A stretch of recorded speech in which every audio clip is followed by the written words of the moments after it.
Selamat datang ke channel My FPL Bro untuk sebuah lagi video tentang FPL.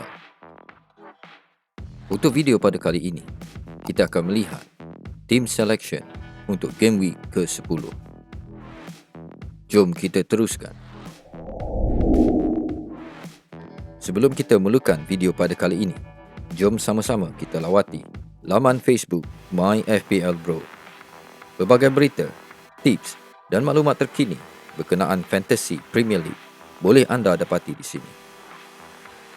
Page Facebook ini menyediakan maklumat dan tips tentang kenaikan dan penurunan harga pemain, statistik pemain, berita tentang pasukan dan banyak lagi maklumat yang dikemas kini hampir pada setiap hari. Selain daripada itu, ucapan ribuan terima kasih kepada semua subscribers channel ini. Saya memohon maaf di atas sebab-sebab yang tidak dapat dielakkan. Tiada video yang dapat disiarkan pada minggu lalu, iaitu semasa game week ke-9. Untuk memulakan video pada kali ini, jom kita sama-sama melihat review untuk game week ke-9 yang lalu. Pasukan Norwich sekali lagi mencatat keputusan yang dijangkakan dengan kekalahan 0-7 ke atas Chelsea. Perlawanan-perlawanan yang melibatkan pasukan Norwich pastinya menjadi sasaran yang menguntungkan untuk musim ini. Mason Mount menjadi wira ramai pengurus FPL untuk perlawanan tersebut dengan menjaringkan 3 gol, 1 assist, 1 poin untuk clean sheet dan 3 bonus point. Seterusnya, mendapat 24 mata dalam perlawanan tersebut. Selain itu, perlawanan di antara Manchester United dan Liverpool juga merupakan satu perlawanan yang amat mengecewakan ramai penyokong United. Namun, dengan tekanan pemecatan yang dihadapi oleh pengurus United, Ole Gunnar Solskjaer, mampukah United bangkit dari kekalahan besar 0-5 pada perlawanan awal pagi Ahad nanti di White Hart Lane?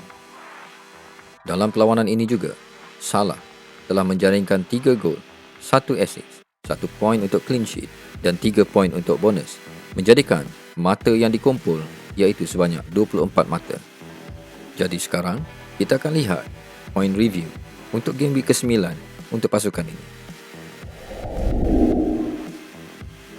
Game week ke-9 merupakan salah satu minggu perlawanan yang mana poin yang diperolehi oleh pasukan-pasukan FPL menunjukkan perbezaan yang amat ketara di antara poin purata dengan poin yang tertinggi. Ini menjadikan jurang perbezaan yang ketara dan akan berlaku perubahan ranking atau kedudukan yang mendadak. Berikut adalah senarai mata yang dicatatkan oleh pemain-pemain dalam pasukan ini. Dengan mencatat 108 poin pada game week ke-9, menjadikan poin terkumpul pasukan setakat ini iaitu sebanyak 632. Peningkatan overall ranking sebanyak 114,066 kedudukan, menjadikan kedudukan terkini iaitu pada tangga ke-50,683. Peningkatan ranking ini adalah hasil dari 7 pemain pasukan ini yang menghasilkan point return seperti Salah, Foden, Smith Rowe, Trent Alexander-Arnold, Livramento, Hwang dan Antonio. Sungguh pun begitu, Smith Rowe yang menghasilkan 13 poin tidak dapat dikumpulkan ke dalam poin pasukan kerana diletakkan di bangku simpanan. Pemilihan kapten yang tepat merupakan punca utama keputusan yang baik pada minggu ini. Selain itu, kemasukan Phil Foden pada game week ke-9 juga merupakan tindakan yang tepat. Secara keseluruhan, pencapaian pasukan ini adalah amat memuaskan. Seterusnya, jom kita lihat pemilihan dan strategi untuk game week ke-10. Beberapa faktor memainkan peranan dalam pemilihan pemain untuk game week ke-10 ini. Bagi pasukan Chelsea, setelah mendudukkan Norwich dengan 7 gol, pendahulu liga ini mempunyai 3 perlawanan selepas ini yang boleh dikatakan agak mudah. Akan bertemu Newcastle, Burnley dan Leicester. Barangkalian yang tinggi untuk terus mengumpul clean sheet sekurang-kurangnya 3 daripada 5 perlawanan selepas ini. Salah seorang pemain yang perlu diberi tumpuan pada perlawanan game week ke-10 ini ialah Chilwell yang bermain pada posisi wingback untuk pasukan Chelsea. Dia terus mendapat kepercayaan dari Thomas Tuchel, merupakan aset FPL yang amat bernilai buat masa ini.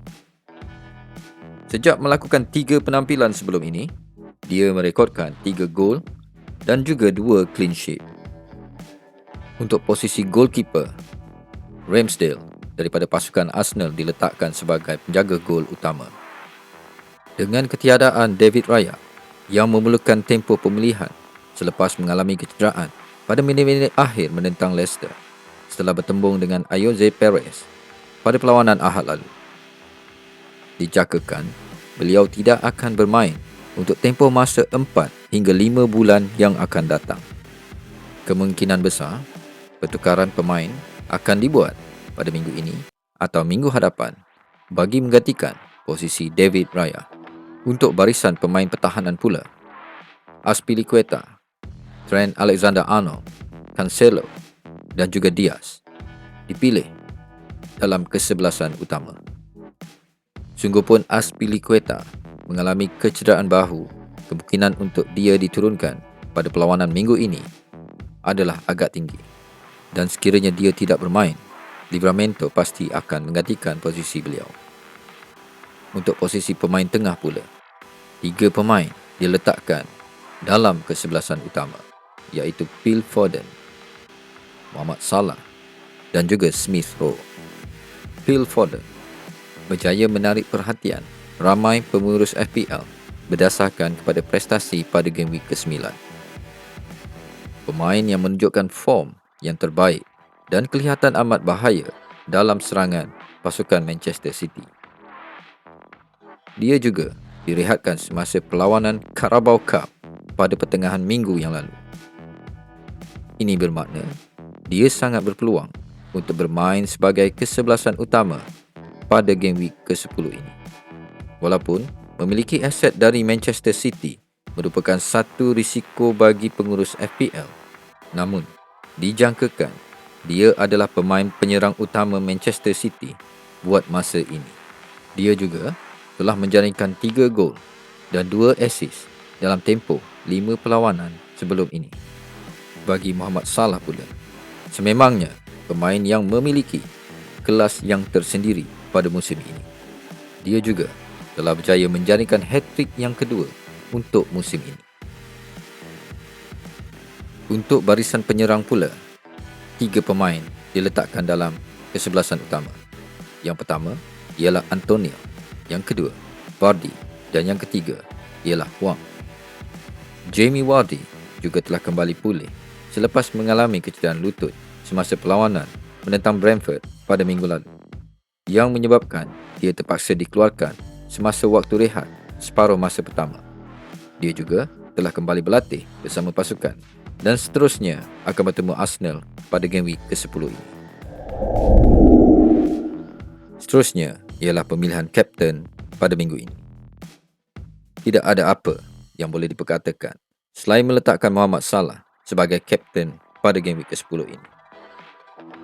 Pencapaian yang pastinya hebat pada minggu yang lalu dengan mencatat 24 mata, menjaringkan 3 gol dan 1 assist semasa menentang Manchester United. Sungguh pun, perlawanan menentang Brighton di Anfield pada minggu ini bukanlah perlawanan yang boleh dianggap mudah. Namun meletakkan Mo Salah pasti akan membuahkan hasil. Seterusnya, untuk senarai pemain simpanan pula, penjaga gol David Raya, pemain simpanan yang pertama Livramento, yang kedua Mbeumo dan yang terakhir Douglas Luiz. Terdapat kemungkinan satu pemain yang akan dibawa masuk ke dalam pasukan untuk game week ke-10 ini. Ini adalah untuk menggantikan David Raya yang mengalami kecederaan yang panjang bagi menghadapi perlawanan-perlawanan yang akan datang. Dengan baki sebanyak 1.6 juta antara pemain yang disenaraikan untuk menggantikan David Raya adalah seperti Ederson daripada Manchester City, Mendy daripada Chelsea ataupun Alisson daripada pasukan Liverpool. Namun, keputusan ini hanya akan dibuat pada saat-saat akhir sebelum berakhir deadline game week ke-10 nanti. Sekian saja video kita untuk kali ini. Sekiranya anda telah melihat video ini, sila tekan butang subscribe kerana ianya percuma, dan sekiranya anda suka dengan video pada kali ini, sila tekan butang like dan jangan lupa untuk melawat channel Facebook MyFPL Bro. Terima kasih kerana sudi menonton di channel MyFPL Bro.